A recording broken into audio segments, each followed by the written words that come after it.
Dumarang. G'day. I'm Megan Williams and I'm a Wiradjuri Williams, and people ask which Wiradjuri Williams.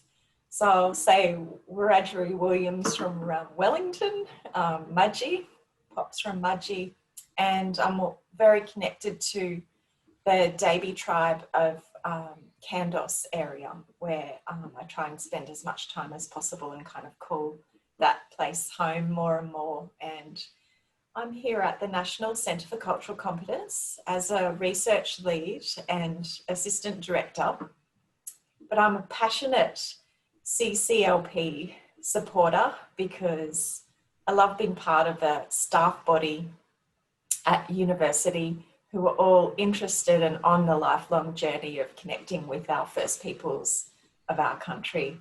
And I also am a trained Aboriginal family wellbeing facilitator. And so for Module 2 of CCLP, I'd offered insight into the process that family wellbeing training goes through. So I'm coming to you from the land of the Gadigal people, one of 29 clan groups of the Eora Nation, and I pay my respects to ancestors and spirits that are infused in this land and the knowledges that we still have for this land, and that we're very honoured to use and are determined to know more, and particularly this landscape and the roads and other resources that shape the way we are in this community.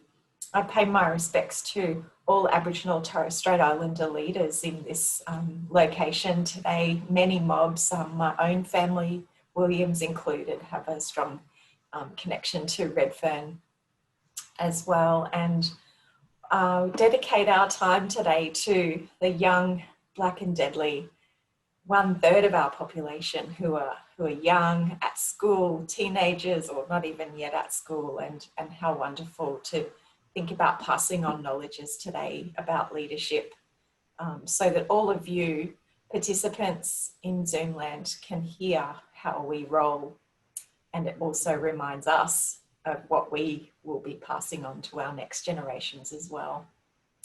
So I'd like to acknowledge all Aboriginal and Torres Strait Islander people and Indigenous peoples of all nations who join us today, and very much thank Leanne and Ken for joining us.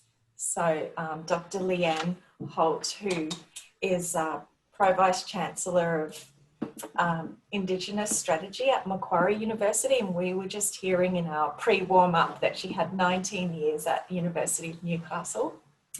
And Michelle is a Warramai woman with Biripi connections, and there's so many connections I know to brother Ken Zulumovsky, who has a long connection too with Newcastle and Warramai.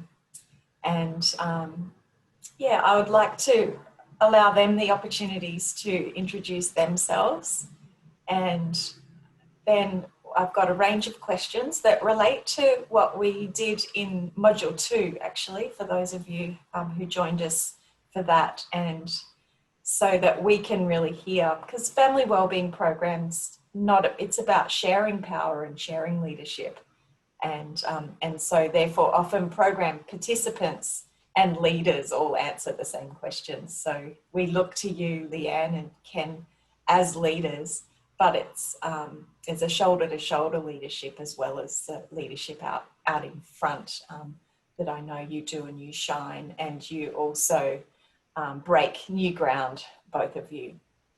So I look forward to hearing more from you, but I might ask Leanne first. Will you tell us more about yourself and a little bit about your background, including work background, and how you've gotten into the leadership role that you're in today? Thanks, Megan.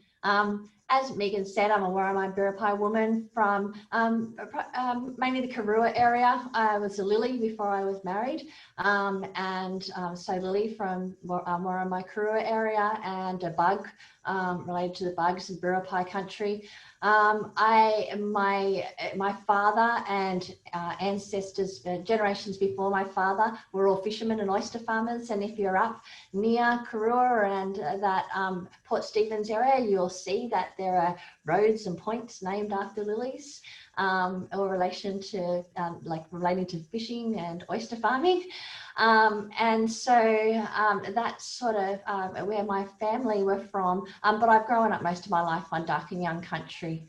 My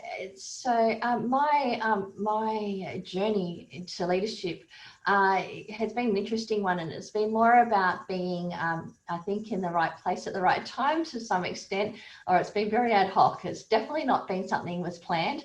I was actually told, my last school report said that I was wasting the education system's money. So it's quite ironic that I ended up in education.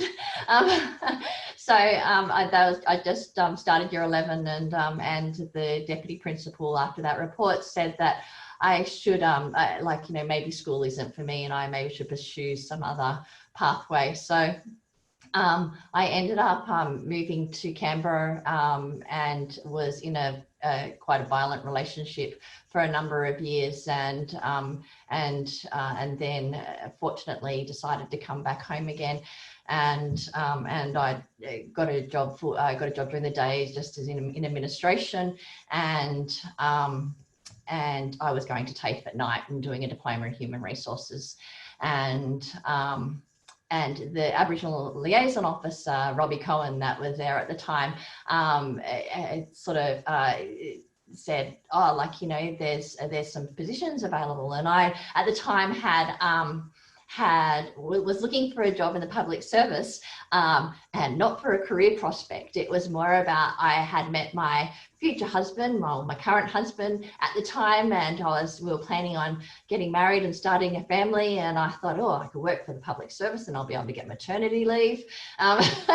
And so was looking for opportunities anywhere in the public service, and I actually had an interview with Department of Housing and the university at the same time. So I was very fortunate to get a job at the university, and I had actually never stepped foot on a university campus when I went for my interview.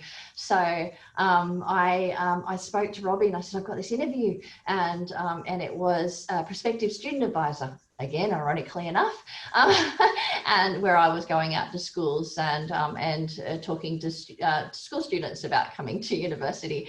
And it was an identified role, and it also incorporated Aboriginal liaison sort of work, which was what Robbie was doing at the TAFE. So I said, quick, tell me what I've got to say when they ask me all these questions. So he prepped me, and off I went to the interview, and obviously I was successful. And so it was a contract position, though. It was 12 months with a possible 2-year extension, but after 9 months, the pro Vice-Chancellor, who was the head of the campus at Arimba campus, called me in and said, we want to tenure you and give you an ongoing role. So I suppose that was a great opportunity for me, because then I started studying and I didn't realise that a TAFE diploma would actually give me access to university. I, at the time, thought that if you hadn't done your HSC, then university was never going to be an option. So I didn't realise that there was going to be other pathways available to me. But from that point on, I studied for the next 15 years till I got my PhD whilst working. And so I went from working at Arimba campus to becoming a support coordinator with Wallatuka, and from there I ended up being the director or co-director of the Wallatuka Institute, and was quite instrumental in transforming Wallatuka into an institute. And then the rest is history, basically. Thanks, Nick. Yeah, thank you. And so now you're Pro Vice-Chancellor of Indigenous Strategy at Macquarie University. And I think most universities have those roles. And I know for myself that we very much look on those as, our top roles within the universities. Yeah. And of course, University of Sydney has a Deputy Vice-Chancellor, the only university in Australia to have a Deputy Vice-Chancellor rather than a Pro-Vice-Chancellor, but there's about 22. So there's still, like, you know, a bit of a way to go to have all universities put on a senior appointment. But I'm also president of the National Aboriginal and Torres Strait Islander Higher Education Consortium, and NATSEHEC did a lot of work in advocating for university to put on a senior role so that there would be a higher level of influence over a whole of university approach and the governance and direction and policy that universities took to advancing Indigenous higher education and research. Yeah, absolutely extraordinary. And I know for myself, as someone who's worked with universities for a long time, to see that change, and what an honour it is to have you here as that chair of such an important committee for all of us as staff at universities. So yeah, very honoured and grateful, and look forward to asking you about, you know, some of the things that you've done along the way. Thanks, Megan. Well, I'd like to now introduce you all to someone I do see as a brother, you know, pretty genuinely in that regard, and someone I've worked closely with for almost 10 years, and that is Ken Zulumovsky. He's Cubby Cubby, and I have that connection to that country because of family living on that country for a long time, including after being removed from Wiradjuri country and ending up in Budgeon country and then up in the area. And I first met Ken when I first moved from Queensland to New South Wales almost 10 years ago. Ken and I had to share an office, and literally the backs of our chairs touched. So we got to know each other very well. We had no choice, I think, really, in that matter. And I know Ken's someone with, you know, very strong community leadership, particularly through Gamarada, and the almost insane work he's done fronting up every Monday night to hold space for people to recover and heal and learn and grow in Redfern, and the challenges of COVID-19 for that and responding to that. So I'd like to hand over to you, Ken, and let us know a little bit more about how you've ended up in the leadership position that we want to ask you about today. Well, Yama Gamarada. Thank you, Sister. Gamarada is a Gadigal word. It means friends or comrades with a common purpose. It's the name of our community healing and cultural leadership program that celebrates 609 weeks of continual autonomous sustainability this Monday night, last Monday night. Yeah, good choice of words, Megan. Insane work. Because I think you almost have to be a little bit insane to be able to do this kind of work, or understand it, be able to relate to it, and be able to you know, walk with people through the journey of transformation from sometimes madness to stable ground. If not insane, then at least unorthodox could be another word to describe our approaches. And Leanne, thanks for your brave introduction as well. It's a little bit nervy having to go back and recount, you know, your journey. I don't know how far you want to go back, but we're going to put a timer on this. You know, if we go back far enough, often we can go back to points of our lives where things weren't stable, and things weren't safe, and things were unpredictable. You know, times where we couldn't guess the future. We couldn't know what was around the corner for us, and we couldn't maybe even hope to be where we are today, which is the most remarkable thing about it. But my journey involves, I've cubby ancestry from my mother, Auntie Sandra Johnson, and Auntie Hazel Johnson, and my father, he's Macedonian. That's where you get the Zulumovsky from, and ironically, Zulum is a Turkish word, the name given to my father and his fathers and their fathers about 5 generations ago during the Ottoman Empire, during the Turkish occupation of Eastern Europe and the Balkans. And Zulum actually means to resist authority or to make trouble. And there's a really cool story about how our great-grandfathers fought the Turks during the occupation, and in particular fought against the women, having the women removed. Women of the village were very attractive women, and often stolen for wives by the Turks. And you know, we defended them. They called us troublemakers. And there's a statue in a little village called Zulumovsky to commemorate a story of fighting for justice and a favourable outcome for our village, whereby one of the mayors granted one of our uncles immunity because he killed someone who took one of the women, and the same family actually rescued one of the mayors who was on journey by horseback through the Balkans and was robbed by a group of robbers and was saved by them. So he was granted immunity. But back here in Newcastle, where I grew up on a Wabakal country, it was a bit of a different story. I grew up in a suburb called Windar, which some of you may not know, but at the time it was probably it was all housing commission. It was one of the worst suburbs in New South Wales.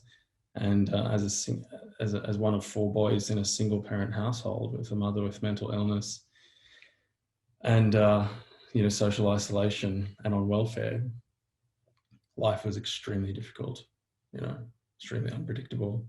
And there was family violence, and there was substance abuse in the house, and there was poverty. And, you know, my psychologist told me that I probably should be in a park drinking myself to death, yet here we are today.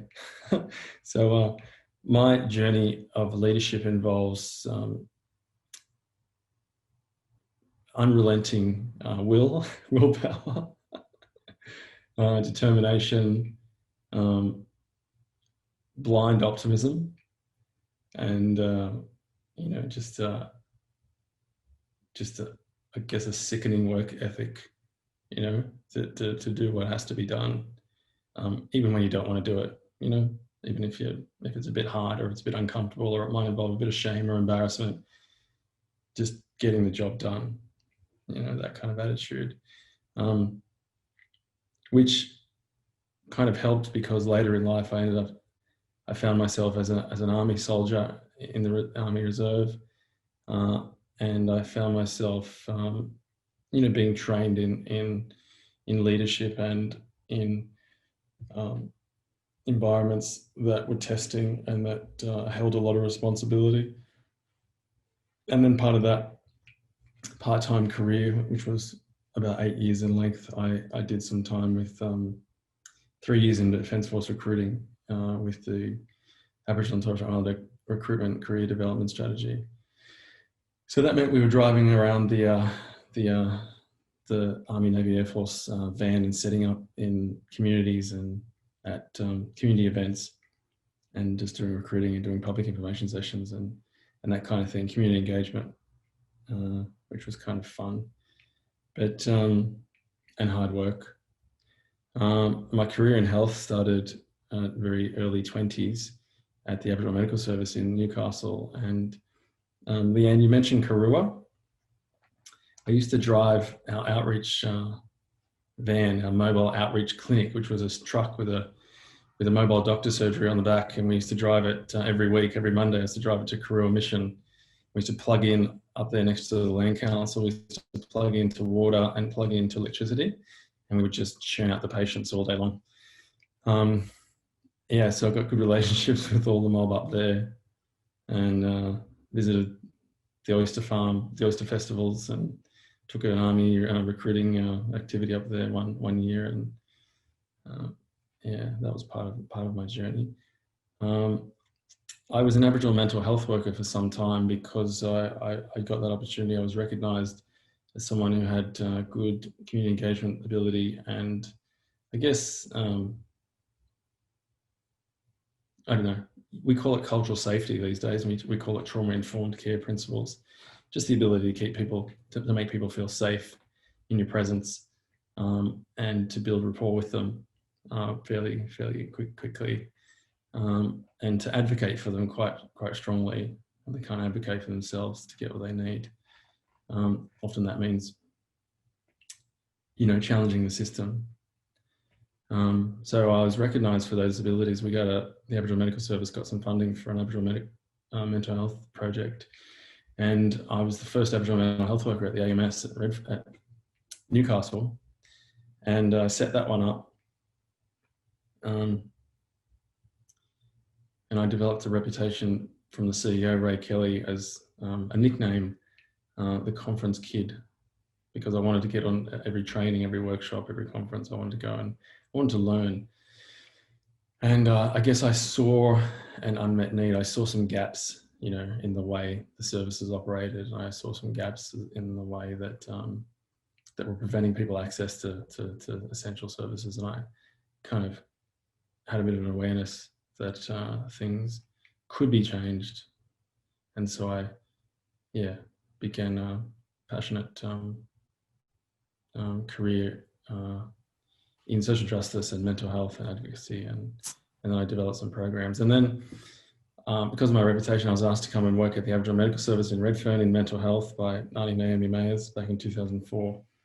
And I thought about that for about a year, because I lived in Newcastle and I had the beautiful beaches and Lake Macquarie and had my family there. And I finally decided I would come down and work at the AMS at Redfern. And that was an incredible learning experience. I call it a training day of sorts, because the AMS at Redfern has the notoriety of being the first one in the country, the first Aboriginal community control health service in the country. Now there's over 350 of them, and it was never a dull moment at that place. You'd often have politicians coming in to have meetings about really, really important high-level issues, and you'd have Aboriginal activists coming through that were quite famous. So you never know who was coming to work that day, who you were going to rub shoulders with. So it was kind of inspiring to be in that environment, and no doubt that had an influence on me. Yeah. The trajectory of my career from that point on in the last 15 years. I might actually use that as a segue, Ken, to our first official question that I do. I'm hoping to get from you. I might pop over to Leanne first, just to move around the screen a little. But Ken, certainly have a think while we ask Leanne. Which leaders do you admire in the broader community, and why? And it's a question that, as we go through Family Wellbeing Program, we kind of start with. So we're picturing, people out there before we start to drill down into our own leadership. Or can you name some people, Leanne, and why? Definitely. I was really privileged that I did my PhD on the development of Aboriginal education in Australia in the earlier years, from 1975 through to 1989, when the Aboriginal education policy was implemented, and I interviewed a lot of Aboriginal leaders across Australia, and I really admire the work and the strong voices that they had. So people like Colin and Eleanor Burke, and Bob Morgan, and Kay Price, and Pearl Duncan, and the late Stephen Albert, and people and Paul Hughes. We have some amazing people across Australia that have contributed so strongly in a time that we were only just being recognised as citizens of Australia, and they'd grown up during that time of complete disempowerment through policies and through racism and discrimination and exclusion. And here they were, now working with the top level of Parliament to, like Charlie Perkins, to actually negotiate a pathway for us to be able to succeed into the future. I feel really privileged to have been able to work with or to translate their stories into my PhD. which by the way will be a book in January. Oh, really? Wow. And like, you know, I admire them, and like, I mean, and not just them, but they're representative of so many people. And Ken even mentioned some of those names when he was talking about his journey, that have just really given us the opportunities that we have today. Yeah. And I think, like, you know, they talk about standing on the shoulder of giants. And I think that we, like, you know, as Aboriginal people, we can definitely reflect on that. Yeah. Yeah. I look to say in my field that's more justice, and there's people like Mum Shirl who, you know, the information still, it's available about her, and that helps keep their memory, our memory of them alive, and keeps their work alive as well. They're not really people of the past because they are infused in what we do now, and the material about their contributions is still available. Yeah. So what about you, Ken? Do you look to health, or do you look to other sectors for leaders and in the community? Yeah. Well, because I've worked across such diverse spaces, you know, we have many leaders, you know, in health, education, justice, employment spaces, and in the military. And so I've had quite a few, you know, to kind of lean on over the past 30 years or so. But the ones that really, I think really influenced me, if I speak from my experience in the Army, you know, it's Uncle Col Wadigo with some of the programs that they've developed that enable, you know, youth that might be struggling, that have fallen out of school, to get skilled and have a pathway into a career in the military. You know, I believe my career in the military, you know, I entered at age 17. At that stage, I'd had 2 juvenile offences, and I had no education and no stability, and my trajectory was straight into the criminal justice system. And so I, you know, believe wholeheartedly that the Army was one of the probably was the difference between me going to jail or having other options in life. So you've got some elders in that space, in those spaces, that are doing incredible work. Those programs, those mentoring programs, you know, taking kids away from their communities for a little while, giving them an Army experience, you know, giving them a boot camp experience, showing them responsibility and teamwork is, and using, you know, the environment and culture and country to renew their cultural ties. Really, really powerful. If I look to health. One of it just so happens to be that one of the things I've worked on was an evaluation of a suite of Uncle Col's programs, and it really was profound to think that, you know, the military, with all of its negative connotations, I suppose, to put it out there, the way he was able to teach and demonstrate that the military is one culture, like there are many other cultures, and how to be across cultures without the sense of self being damaged or threatened by that, but the self growing in a way that was able to negotiate many cultures. And so good, profound. That's valuable work. I think I don't know. I mean, I don't know if the military, you know, has much of a negative kind of, I mean, it probably gets as much negative rap as any, you know, corporate organization or any institution probably does. Probably got a lot more to offer than what it has, you know, standing in the way. But in health, in the health space, you know, and in the social justice space, there's Uncle Tom Kalmar, who's, you know, who kind of helped us put healing on the map. You know, he wrote the 2008 Aboriginal and Torres Strait Islander Social Justice Commissioner's report. He was the Social Justice Commissioner then. And in that wrote a chapter on healing, chapter 4, defining healing, you know. And I've always believed, because of my experience working as an Aboriginal mental health worker, I've always believed that it's, you know, the mental health component that's often missing from employment programs, from education programs, from even defence programs. You know, people don't have capacity to function because of their upbringing in the past or their mental health. so they aren't able to fully grasp the opportunities that we have, and we have a lot of opportunities these days. So Close the Gap should be getting, we should be closing it, but we're not. And I just believe that mental health is one of the reasons that we're not, we're not doing it. That's why I value those programs so much.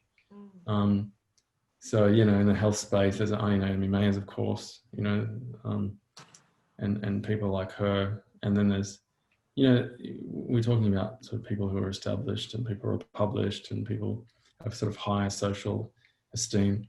But what about the everyday ordinary mums and dads? Where I live just down the road, there's an Aboriginal man who's a single parent to 4 kids, and his daily regime qualifies him to be a community leader. If you ask me, what he does is incredible. It is actually my next question. I'm just going to press pause on it for a moment though, because as we do with Family Wellbeing Program, we're always role modelling a process as well as going through it. And so part of that, for those of you who I suppose don't know yet much about Aboriginal Torres Strait Islander cultures, what we're doing is providing you with a lot of names of people who set our hearts and minds on fire. And if you want to, be together with Aboriginal Torres Strait Islander people in this country, then it's really important that you do know lots of these names yourself. So by all means, jot them down, look them up, read those stories, because being together with Aboriginal Torres Strait Islander people mean that you're familiar with, as many of those names as we are. And they are Australians. They're not locked away for Aboriginal Torres Strait Islander people to be inspired by, but for all of us, it's probably an obvious point, but just really that encouragement to see our leaders as leaders for this country, with responsibility for this country, the environment and the spirit of this country, not only for us, I suppose. And so then Ken's point about, local community leaders, and I think that's potentially a difference with Aboriginal Torres Strait Islander leadership, is that we look to leadership for different elements of our lives and not quite as hierarchical, I suppose. So Ken's mentioned, that father locally with 4 kids, and the extraordinary effort he'd have to put in day to day. And I've just got to be really mindful of time and the questions. And we've got a question and answer function as well for this webinar. And only had one question come in so far. And I know there's another question on the chat, but I do expect we'll get a few more come in. So I've got to reserve a little bit of time for that as well. So I might bounce over to you, Leanne, and can you name a community member or members that I think for me, the person I admire most locally is one of my elders and a really dear friend of mine, Auntie Colleen Perry, which I'm sure Ken would know, who has lived at Karua Mission for the longest of anybody there. She's 88 this year, and she she's just been a wonderful guide, provided me with wonderful guidance, and we catch up regularly, and I just think she's amazing. She's still, at 88, she's still raising teenage children, because as we know, our responsibilities, our family responsibilities are so broad, and so she's got her great grandchildren that she's currently raising. And contributed to the development of the what we call medical service, the legal services, and I know we'll be sitting at lunch and having lunch, and people will come up and talk about when they were children, the cultural programs that she'd take them out bush and teach them about bush tucker and teach them cultural lessons. And you would never know. We've been halfway around the world together, and she leaves me for dead walking up a hill. So I just think so much resilience and so much strength, and so much knowledge that we can all learn from. And yeah, and not somebody that, like, you know, as you said, is holding a high position somewhere or anything like that. But like, to me, she's holding one of the highest positions. Yeah. And I just also wanted to acknowledge, and I should have said it before, like, you know, Peter Buckskin and Aileen Morton-Robertson have provided me with a huge amount of professional guidance and professional development over the years as well. And I just wanted to acknowledge them as well. Yeah. Yeah. So if anyone in Zoomland doesn't know those people, one of them in particular has a very special something happening this year in the form of a book and an anniversary. So see if you can find out what that is and how it may have influenced all of our lives, and may you use it in your life as well. Yeah, so Leanne's mentioned already, like resilience, those connections in the community, fitness, and working across generations. You know, these are qualities of leaders that you know, are really familiar to all of us. And so we just wanted to ask you as guests, Ken, I might go back to you. What inequalities do you draw on in leadership? And I know you've named a few about, you know, this incredible work ethic and fronting up, and but what, yeah, are there things that really ring in your ears about what you draw on to be a great leader? Yeah, that's a good question, Megan, and I laugh because it's those qualities that that make someone. Well, let's put it this way. You know, leadership, it's a double-edged sword, isn't it? Because you know, often leaders know, or they think they know, or they often do know a certain path to take. And so and leaders tend to operate in ways that are kind of unlike a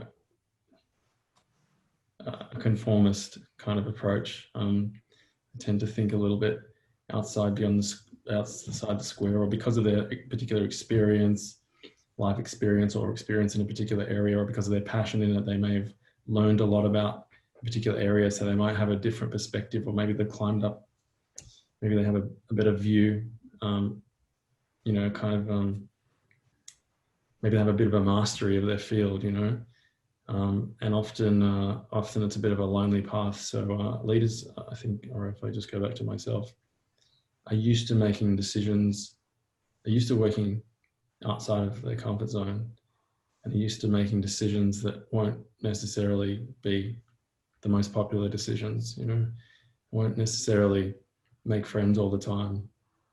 So some of the characteristics are, you know, you have to have the ability to be able to sit with discomfort a lot of the time, have to have the ability to be able to have thick skin and wear criticism. You have to, and be judged. You have to have the ability to just put aside what people might want you to do or think, or would rather you do. So, you know, often you might find yourself in a bit of a, I mean, I think all leaders share it's a bit of a lonely path sometimes, you know, because you're on a bit of a solo journey, you know, all good leaders should lead from the back.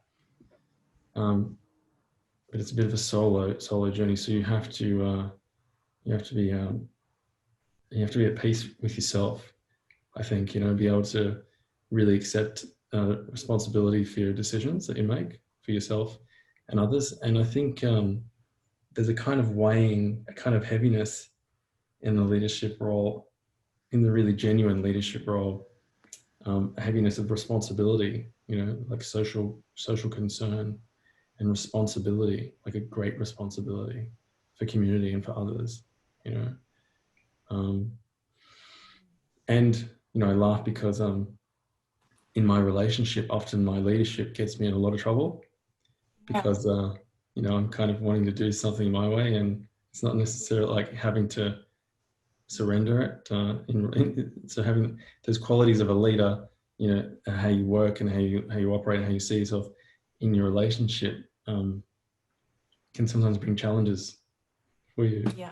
You have to know when to surrender that, and hand over the reins. Some flexibility. The challenge. Yeah. Leanne, in your work, you know, at the university, because you know, people in roles such as yourself are, you know, positioned a little bit, you know, well, higher level and other and separate from the staff body, yet you're part of the staff body of, you know, Aboriginal and Torres Strait Islander staff as well. And how do you kind of work? Do you have a committee with you as well as your leadership? No, I don't see that, like, you know, I don't sort of see myself with that, and I sort of think, like, you know, maybe that sets me apart from the other leaders in the, like, you know, I was asked if I wanted to sit in the Chancellery, and I'm like, no, I prefer to sit with my community, and like, you know, and I don't think that has taken away from the influence that I have across the university. I think the most important part of my role is to develop respectful, reciprocal relationships. So I think being able to be to have that, to build that respect, to give respect, to get respect, I think is really important, and that's how we influence change and transform the environments of the university. Because the second thing is it's about community. So, like, you know, you must have the community with you and moving all in one direction. So I think that the three things I would say about the quality of leadership is, like, you know, about one, like, you know, developing respect for reciprocal relationships is definitely up there. Two, having bringing a whole community of people in the same vision and understanding that and providing that education. And three, for me, it's like, you know, keeping a focus on that. Although I have a responsibility to the university, my real responsibility is to my community. And so, like, you know, if you keep that focus, then it keeps you grounded, and, like, you know, completely. And as Ken said, like, you know, making sure that you do what you feel in what you know, what you feel is the best thing to do in any situation, and just jump and do it, because sometimes it's quite contentious. And if you get any flack from that, then you can really, like, you know, sit and know that you made the right decision for the right reasons. And I think that's the best that you can do. People will always criticize you for some of the decisions that you can make, but, like, you know, and I think the other thing in our roles is that the understanding that our roles cover all the different areas. So we're not just siloed to concentrating on academic or research or, like, you know, workforce. Our roles actually encompass all core areas of the university. So we need to ensure that we have a breadth of knowledge within our institutions and across the sector, because a lot of the stuff that we do is about advocating for sector change, not just institutional change. So we must have a really clear understanding of not just Indigenous education, higher education and research. We must understand, like, you know, what's happening across the sector within learning and teaching, within our institutions, within learning and teaching, within research, within student and community engagement, within workforce, and within the corporate governance of the university and the sector. So, like, you know, I think that there needs to be a clear understanding that, like, you know, that there is that responsibility. Yeah. Well, we've got two more questions that are connected, and then something else we hope to sort of tease out from both of your experiences, and that is like similarities and differences in Aboriginal and Torres Strait Islander leadership compared to general, like, or either mainstream Australian or Anglo leadership. But connected to that is that a lot of our CCLP participants and people online are people who really want to see change occur in universities, so that we do meet our Aboriginal Torres Strait Islander student numbers, so that we do meet our Aboriginal Torres Strait Islander staff numbers, so that we do retain staff and students, and so that we do see our curriculum transform to include local knowledges and Indigenous ways of knowing, being and doing within it.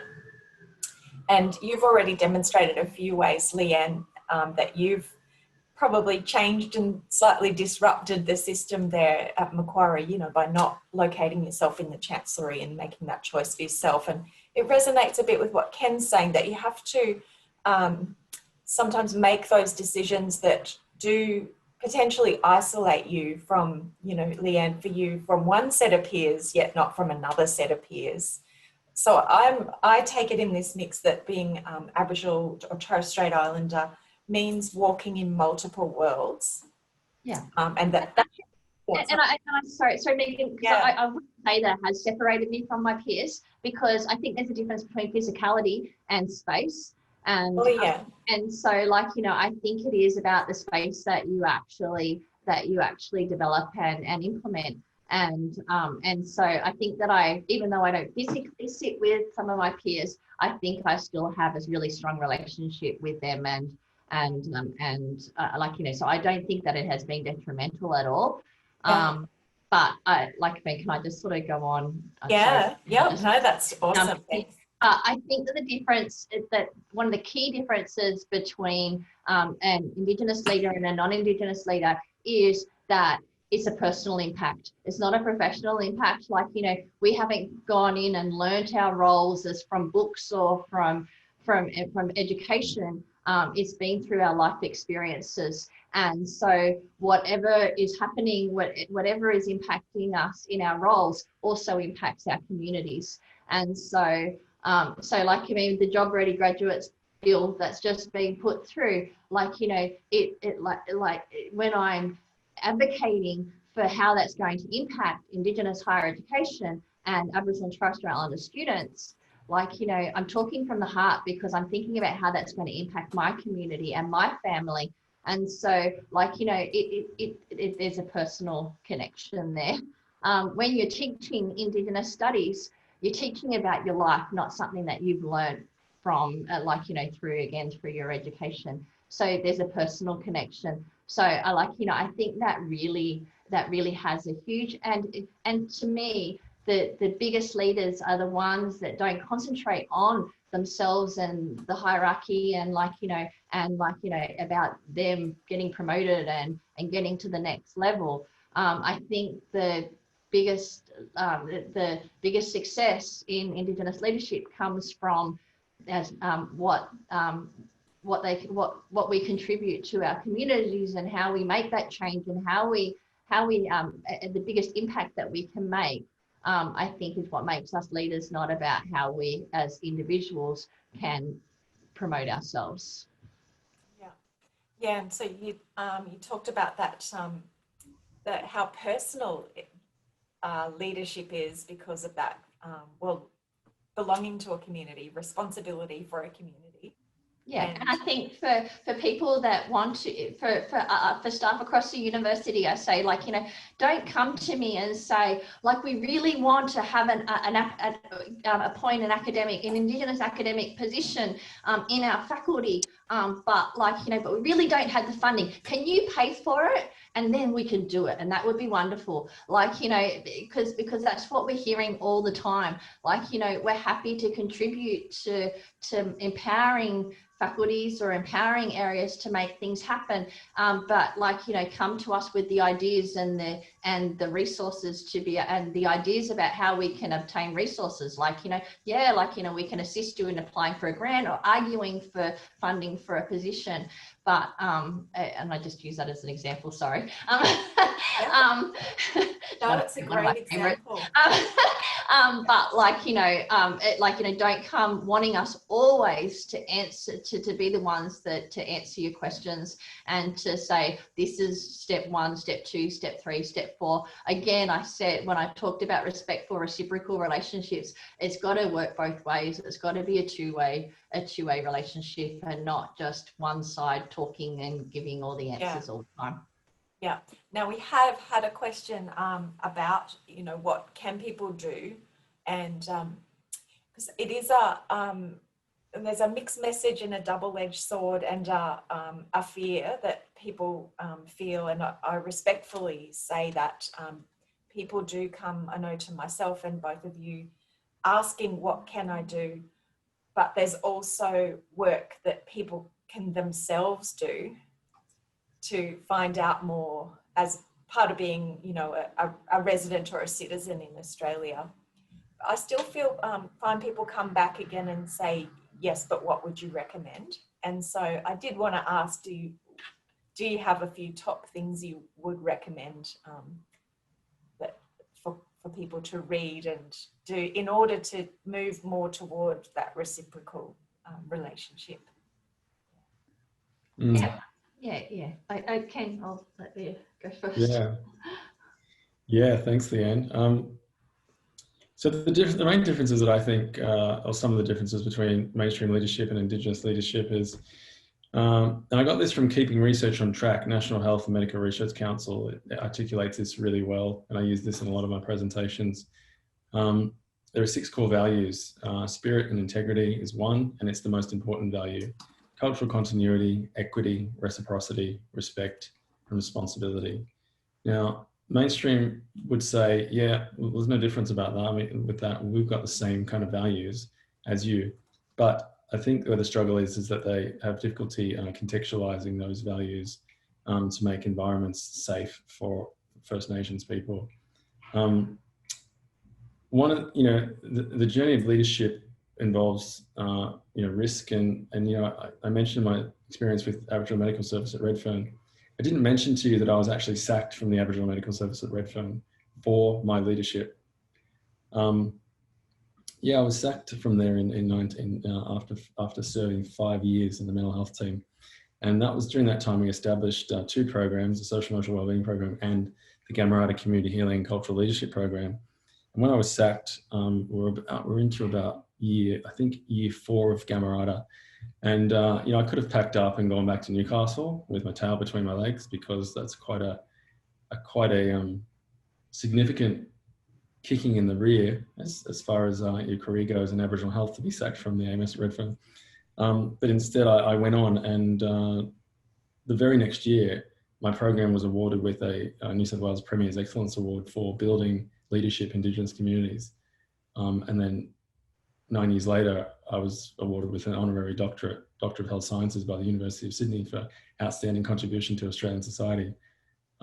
So, you know, it kind of speaks to determination, and it speaks to that, you know, the personal qualities of, you know, sticking to these values, and where a lot of, I think, problems happen in the mainstream is, you know, you have leaders who have authority to make change, and they don't act because I think sometimes they might be more concerned with being liked rather than getting the job done.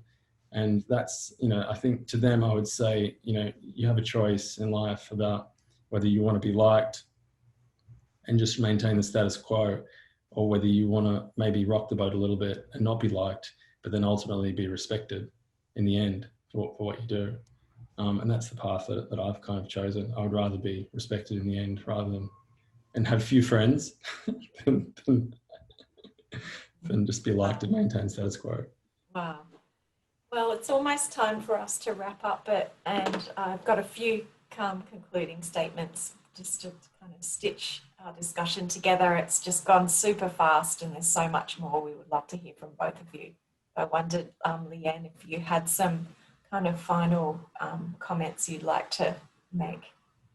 Yeah, and like, I mean, I just want to just clarify that I'm not, like when I said, like, you know, that come with us with some suggestions, that I'm not saying don't come and say, what can we do? One of the big things that I really loved when I came to Macquarie was the week I arrived, we launched our 10-year Indigenous strategy, and so many staff came to me and said, how can I contribute to the Indigenous strategy? And I was like, oh, wow, like, you know, and like, you know, all levels and academic, professional staff, all areas. And I thought that was so wonderful. And I thought, oh yeah, this will only be like a short period of time. And 4 years down the track, I still have the same, like, you know, people just with so much enthusiasm and passion to want to know how they can engage and how they can contribute. And I think, like, I mean, that makes our jobs worthwhile, like, you know, seeing that, like, because we spend so much time fighting and trying to do it in a politically correct way, that we're not trying to offend anybody by what we say. Like, you know, we've always got to be mindful that, like, you know, how to disrupt the dialogue and the conversation without people just putting up barriers and blocking us out and going, like, you know, they're just trouble. So, like, you know, that can be really wearing at times, but, like, you know, just to have happy faces there saying, like, you know, we're here, what would you like us to do, and let's work together. I have these ideas, what do you think about this? And we go, oh, like, you know, that probably won't work, but this might work. And, like, you know, it's just really refreshing. Yeah, definitely. I love to just that the spirit of that aliveness, you know, still thinking things are refreshing, even though you would have seen things go round and round and round, and with a smile and sense of humour. I know Ken's sense of humour there, dark at times, probably like all of us, because of the nature of oppression too, you know, and it is very heavy, like Ken said. And from both of you, just to conclude, that I pick up that that you're both committed to personal freedom, to keeping on growing and learning as you go along, to being comfortable with the uncomfortable and being resilient in discomfort and a lot of, you know, pain and trauma that we see, yet also thinking about the light and the strengths of Aboriginal and Torres Strait Islander cultures that help, you know, fuel you as leaders, remembering those people of the past, the shoulders that you stand on, and that there are many more to come. That belief in Aboriginal people's right to self-determine, and that the solutions are in there for everyone in Australia.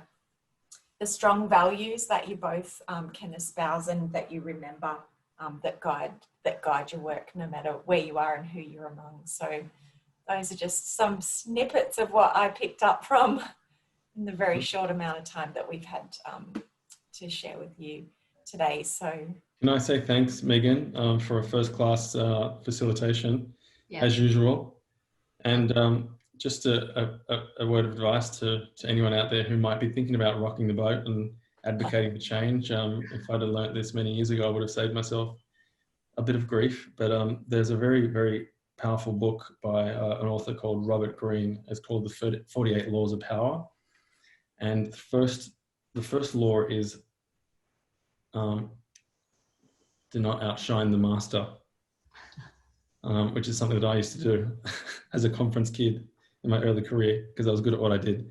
I outshone the many masters and got myself disliked a lot. So, you know, embodying those values into practice is a very sensitive. So still humility, deference to those who have been around longer than us. That rings true to me. Yep. It requires strategy, you know, strategic approach. Mindfulness and of that, and gratitude, I think, helps me to feel a bit right-sized. And Thank you. Thanks, Megan. And thank you, everyone. All the very best, and thanks again. Well, we'll keep Leanne and Ken all to ourselves, participants. Those of you who've zoomed in, we want to offer them our sincere congratulations from the NCCC business side of the fence. So you 50 odd people, thank you very much for joining us.